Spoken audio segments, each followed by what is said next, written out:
Hi, I am here. It is Tuesday night. So, you know what that means. It's Empire Eve. So, I'm going to do a review of Empire Season 1, Episode 9, Unto the Breach. Yes! Oh my god, so much happened in this episode. We saw a lot of coming together, but we also saw some unraveling, and it was the good, the bad, ugly. I tell you, every week this show wraps me up. Hell, I'm not even watching Scandal or Being Mary Jane right now. I'm so wrapped up in this show. Runaway Bride. Let's just get it kicked off. Runaway Bride comes back, Anika. We open up with her and Lucius planning their wedding with some wedding planner lady. It looks like it's going to be at some palatial estate. But oh, wait a minute. We about to break it down because here comes the grand diva, the queen, Miss Cookie, granddaughter in the hallway. Grandma, she's like, "No, now, baby, where is your granddaddy?" Lucia, she is playing you, boo. And then that's when Portia chimed in, letting know, talking about she was trying to pay me to spy on Cookie, but I spied on you. Boop, boop, boop. I was like, oh, this is gonna be good. So she was like, she working for Beretti. And we all know that in every storyline there's a protagonist and an antagonist. It is Lucius's antagonist. Oh, Beretti. That sexy Judd Nelson. I always had a thing for Judd Nelson. Anywho, Nicola, she can't even talk. She can't even. She's busted. I mean, girl, really, really. Here's the thing. Here's the thing with Anika, Boo Boo Kitty. They said something earlier in a couple of episodes ago where Cookie said that. Remember, you said the streets ain't for everybody. That's why they made sidewalks. Anika, Boo Boo Kitty, you are not street girl, and you ain't slick. You need to stay on the damn sidewalk. Bottom line. So needless to say, there's a lot of parallels as always. So of course, when she started throwing Anika stuff, kicking her out of this house that her and Lucius are sharing, I said, damn, how you get kicked out your own household? But maybe she ain't been paying no bills, so honey, you gotta go. So you gotta get out the Lyons family home because the grand line is back, and baby, you got to go. Bernadine style from Waiting to Exhale. Get your shit and get out. Girl, they took everything. They took your phone. All you could leave with. Hell, you could have been like, oh girl, leaving out with trash cans. What's the girl on Hollywood Divas? Hell, I forgot her name. Hell, she was on Hustle and Flow. I'm surprised she ain't showed up on there because she needs a job. Because anytime you living out of plastic bags, ooh girl, your life is doing really, really bad. Okay. Oh, let's see what else happened. So the funny thing is that when Boo Boo Kitty gets busted, why is Beretti outside of Lucius's gates waiting for her? I really, really don't understand that part. But anyway, needless to say, Boo Boo Kitty is poof, be gone. Even though Lucius did try to get her to stay, he was like, I love you, we can fix this. But she's like, no, I'm gonna go work for Beretti because Beretti is down for me. Girl, no, he ain't. And she found that out later on in the episode as we proceed, because I guess the girl, I can't remember her name, but I remember her and Tiana were doing a song together, and her manager / cousin got beat down by Lucius. So anyway, Black and Blue was the name of the song, which by the way is very beautiful because I did download the soundtrack. And then of course, before she leaves, Lucius did warn her that if she tried anything or told anybody about his condition, that everything was going to crumble, including her father losing his career, his license. So when Beretti came at Anika about, tell me something about Lucius that I can use against him, because this is war. This is like a game of chess for me. And Anika, you could almost see on the tip of the tongue she wanted to say, well, Lucius has ALS. But she can't because she also has to look out for her dad. And, I'm glad that her and her dad have a great relationship, because that not only means that her dad is protected, it also means that Lucius is protected. And it's sad that Lucius is just as bad as Beretti, but we root for Lucius every week. Every week. So that's one of the things, and I think that that's when Boo Boo Kitty realized that, no matter where she goes in this particular industry, going to her as a scorned woman, going to her ex's enemy, um, it's not going to get any better. It's just not. She's a pawn. She's a pawn. I mean, in some ways, you're just, to them, you're a female, a weak female. Uh, Oh Lord. So that pretty much wraps up Boo Boo Kitty. I think there's something more that happens in the episode, which we'll talk about as we progress. But that's the summation of what happened with her in this episode. Jamal, Jesse Smollett, I love you. You have an amazing voice. When I hear you sing, I think of Michael Jackson meets Prince meets D'Angelo.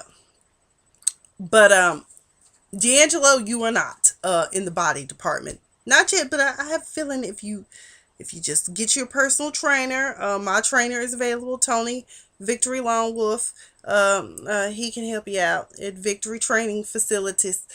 He can help you out and get you some chest and some muscle on you. Because no, don't take your shirt off. I said this looks like D'Angelo's When Doves Cry. I mean, excuse me, D'Angelo's Untitled meets Prince's When Dove Cry. I love the song, but no, please put the shirt back on, babe. I love you though, Jesse. Don't I do. I love you, but no. But one of the things I do really love about you is that just you, oh my God, you must be like the Papa Pope of Empire. Because, on Scandal, Papa Pope always gives these really great monologues. And yours are shorter, but I love how you get so intense and you get in there and you just go in on Lucius. Because Lucius, baby, you need to just get over it. Gay people are here. You just happen to have one in your family. Just get over it. He's gay. He ain't hurting nobody. He ain't hurting you. You just need to get over it. As a matter of fact, it probably would help on a PR move if you just came out and said, I love my son, I accept him for who he is. You'd probably sell more products that way, more merchandise, more digital downloads, all that. Just something to think about, by the way. Y'all can give me writing credit if you want to about that idea, Empire. As a matter of fact, Lee Daniels, I'm available to work as well. I don't know what you need me to do, but I'm available for Empire too. I don't need much. I just need a cameo, and you ain't got to worry about me turning Monique on you either. So with Anika having gone over to the other side and kind of bought herself some time to be able to do a little bit of damage to reach some of the artists in the Empire stable, it goes into DEFCON 4 basically in this conference room. Everyone, Lucius like, we have to save everybody any kind of way that we can, so people are all on the phone. We even see what's her name, Gabby Sidibe, shows up. Whoever her stylist is, please call me. I can help you dress her. Because it is ridiculous that y'all have this girl style like she done fell into a bowl of ramen noodles every week. I'm tired of seeing it. I'm tired of looking like she is on struggle every week, because I know you can dress her better than that. Really, because I've seen her out. She was at NAACP last year, I think, Image Awards luncheon, and she had on a cute dress, and she was cute. I don't know why. I'm tired of y'all doing big girls like this. Stop. They can do a better job with her. But anyways, I digress. Anyway, but I just want Gabby to look good. So we did get mention of Tyrant. I don't know if you remember my last review. I was like, what the hell happened to Tyrant? He was in jail, and now we don't know what the hell happened to him. So now that we're going to DEFCON 4, they finally decided to do something about him. Let's see what else is going on, because it was a lot that happened, but so much happened to the point to where we can just kind of talk about it. Oh, Cookie! Oh my God, it was hilarious. So there's apparently someone on the roster called Royal who's thinking about going to Creedmoor, which is Beretti's label, and she's like, I got this. I'm gonna go over there. And they were like, where is he? And they're like, oh, I call it Thug Life Records, because oh my God, that's where Jamal was when the place all got shot up. So some Creedmoor dudes are there. Some dude that looked like Kanye was posted up in the back talking smack. She told him he was a mark. They drinking on some homemade moonshine ghetto. I don't know, but anyway, Cookie was like, honey, I just did 17 years in prison. Y'all ain't hard like me, and I used to make my own little drink in prison too. So yeah, what? Now what? So Roy was like, yo, if you can drink more than me and walk up out of here, I'll stay with the Empire. And that's exactly what Cookie did. But behind was so drunk, so her reflexes were delayed. She almost got robbed right down the street. But oh, whew, the white knight, I should say the black knight, because I love me some chocolate. And Derek Luke has always been cute to me. He jumps out of nowhere. I think his name is Malcolm on the show. But anyway, he jumps out, tells dude you better let go of that purse, pulls some iron out on him. And yeah, saves Cookie, but Cookie's so drunk out her mind. Oh my god. She had me laughing because he was like, Cookie, Cookie. She was like, yeah, say, that's my name. You want to take a bite? Want to take a bite? And then she was like, take these cookies! Take these cookies! And those boots were awesome too, though. So that was hilarious. It was like the best line of the night. Hakeem and Hakeem, I love him. My little juicy fruit lips, as I call him. I hope he knows that if he ever watches this is an endearing term because I have a thing for men with big lips. Brashear Gray. He is so adorable and so cute, but he's trying to shadow his dad and he's getting upset because he feels like he ain't picking up on nothing. But basically, Hakeem, young man, in order to become a great leader, you must first become a great follower. You must also be able to listen. And when you listen, you should listen actively. Be engaged. That is how communication works, and that is how you learn how to be a great leader if, in fact, you are going to take over Empire. So Andre is there. He's providing support, but we start to see that a thread is loose. And slowly but surely, it is starting to come unraveled. And the whole elevator scene, that was awful. I mean, it's just really sad that that mental illness plagues him so much that his father's rejection drove him to the brink of just stop taking his meds, because he was the beginning of the episode, he dumped his meds in the toilet, and his wife was like, you need to stay on your meds. Vernon done told you to stay on your meds, but you're hard-headed and you don't listen.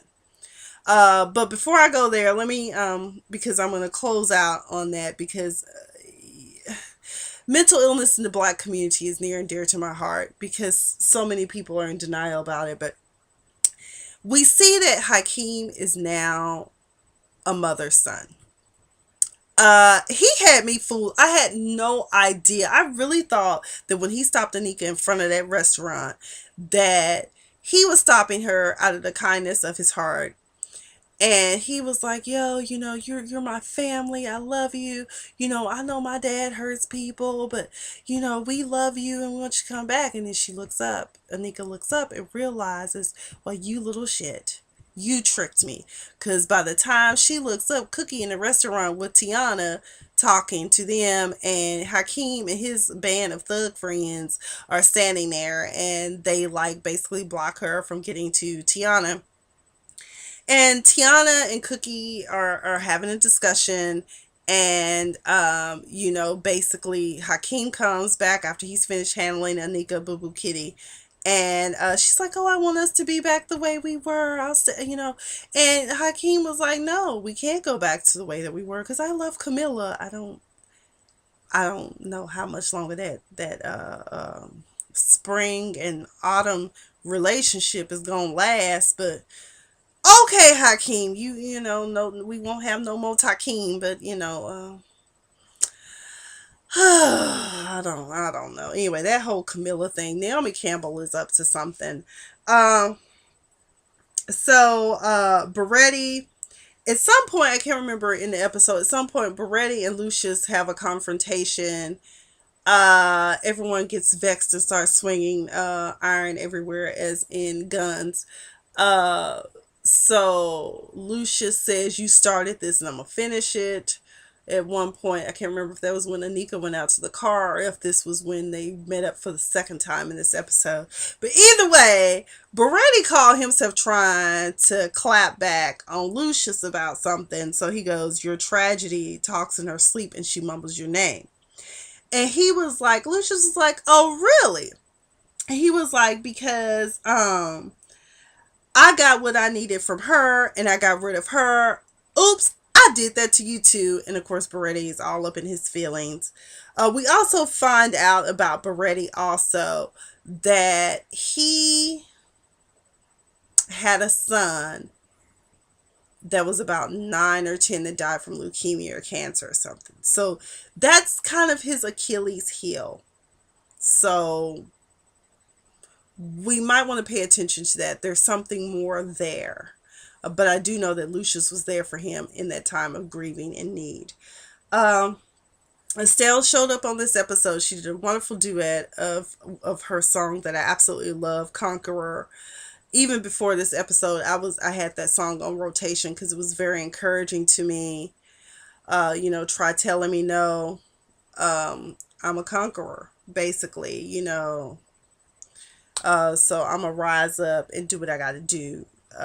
It's a very motivational, encouraging song, and Jamal does convince his father to sign her, but I forgot what her name is on the episode. But Estelle is character. Awesome song. So what else? So the boys are in the elevator doing this meltdown. They end up having to sing Lean on Me theme song. Lean on Me. I was like, at this point, Joe Clark needs to get a bat or something, because Andre, it's like he's going manic. I mean, he was in a manic state because can't nobody find Andre. He done took the money that his daddy needed for whatever business he needed to handle to retain these artists, and he done went out and bought a Maserati or a Ferrari, and it's just really crazy. But then they have to put him up in the daggone conference room, and security has to watch out while he goes to get Rhonda. And Rhonda, his wife, I honestly, by last episode, I think she was fed up with Andre and is like, I don't know how much more I can take. You could kind of see that look on her face, like she's exhausted from dealing with these ups and downs. And bipolar disorder, it can be very crippling, and it can be it can be a daunting task on loved ones trying to deal with you, because the problem is people with bipolar disorder, they'll start taking their meds and then they'll be like, "Oh, I feel better, so I don't need to take these anymore. I can control myself." No, you can't. No, you can't. You need to stay on Wellbutrin, Clomipene, whatever it is that they giving you to control this. And if it ain't working, go back to your psychiatrist and get the meds adjusted, because you're going to do harm to yourself or someone else. So he goes into complete rage, meltdown, throwing basketballs. He just loses it. They finally call the men in white to come get him. Before that, he tells Lucius, "You picked the one that knows that you've committed murder," or something to that effect. I'm like, God, dog, he really has lost his daggone mind, because you keep on talking. You might be Lucius's son, but I have a feeling, just like Bunky, you could end up like Bunky.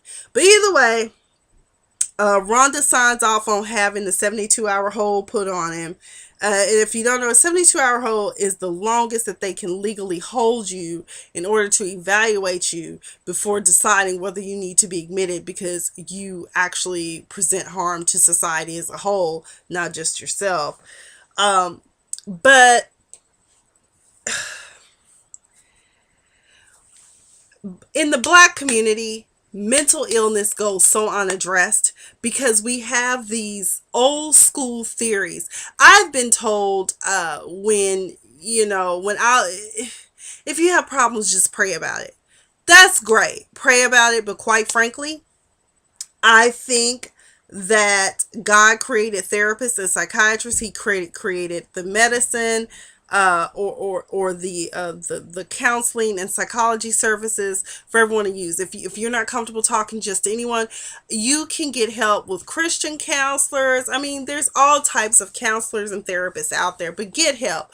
If you see a loved one that's exhibiting these signs, extreme mania, they'll do things like go on these extreme shopping sprees and then crash and burn and end up crying in a corner somewhere. It's not a laughing matter. We all laughed. We made the memes, but Andre, and I want to say, Trey Byers, he deserves an Emmy for that because he played the hell out of that role. I think Rhonda, the woman who plays wife, need to, because it's a very daunting task. And if you need help, don't be afraid to reach out.